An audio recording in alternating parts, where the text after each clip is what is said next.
I discovered a horrifying secret about my grandfather. I was halfway through the long drive when I got the call. My grandfather had died. It didn't make sense. He was strong, still tending to his farmland every day. No illnesses, no accidents, just gone. The official report said he passed in his sleep, but something about it felt wrong. I hadn't seen him in a while, and now I'd never get the chance. The funeral was small. A few neighbors, some distant relatives I barely knew. People muttered about what a good man he was, how he worked the land right up until the end. Someone said it was peaceful, but I could see the unease in their faces, like they didn't quite believe it either. Afterward, I stayed behind. I needed more time. More than that, I needed answers. The drive to his farm felt longer than I remembered. The sun was already dipping below the horizon when I arrived.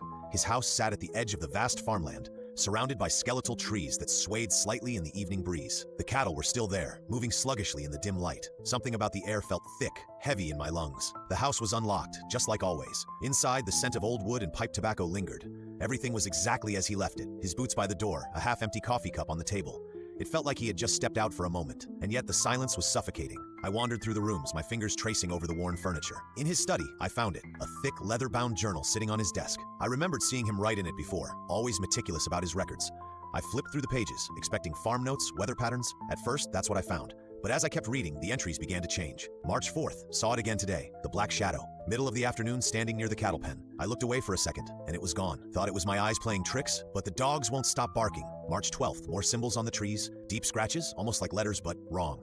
Not carved, not burned, like the bark itself split open to make them. March 21st, one of the cows was found dead, head clean off, blood everywhere. No tracks, no signs of struggle. Called the sheriff. He said it was probably a wild animal, but no animal does that. April 5th, it's getting closer. I hear it at night. The cattle are restless. Something is out there. The handwriting became shaky, uneven, like he had written in a hurry. April 14th, Steve visited today, but something was wrong. He didn't act like himself. He just stood there, watching me. He barely spoke, and when he left, the dogs wouldn't stop growling. My blood ran cold. I hadn't seen my grandfather in months. I reread the entry, gripping the journal so tight my fingers ached. He had seen something that looked like me. The air in the house felt heavier now, pressing down on me like a thick, invisible weight. The floor creaked behind me. A slow, deliberate sound? I wasn't alone. I turned toward the hallway. Darkness stretched beyond the doorway, swallowing the end of the hall in shadow. A whisper of movement, just out of sight. A shape, tall, thin, just standing there. My breath caught in my throat. My mind screamed at me to run, but my body refused to move. The figure shifted, almost imperceptibly, its outline warping slightly, like heat rising off pavement. Then it took a step forward. The floor groaned under its weight. I bolted. I don't remember making it to the front door, just the blind panic surging through my veins. I flung it open and stumbled onto the porch, gasping in the cool night air. The cattle were going insane, kicking, bellowing, their eyes rolling with terror. Something was wrong with them. They moved in frantic, jerky motions,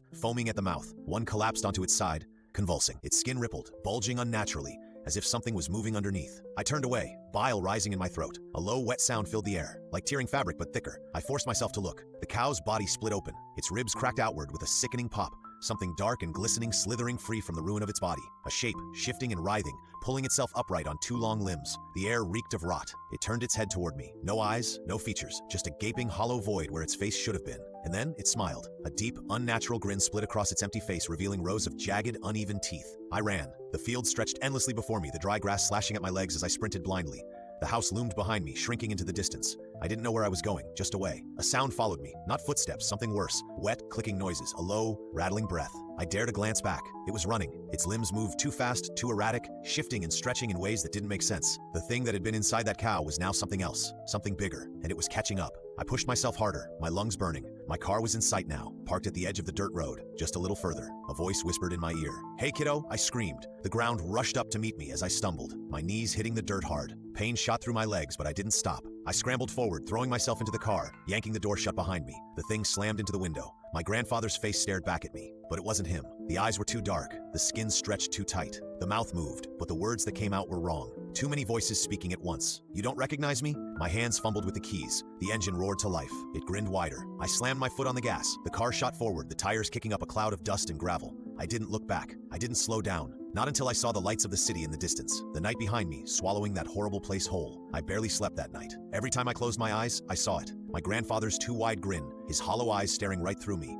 But I told myself it was over, that I was safe now. The next morning, my mother called. She sounded off. Her voice was flat, emotionless, like she was forcing the words. "Hey, sweetheart," she said. "You coming over for dinner tonight?" Something in my stomach twisted. She never called me sweetheart. I hesitated, gripping my phone so tight my fingers ached. "Mom, are you okay?" Silence. Then too slowly, too smoothly. "Of course, kiddo." My mouth went dry. She never called me that either. I hung up without answering. Outside, the wind was still. The morning air felt thick, heavy. Something was watching me, and it had followed me home.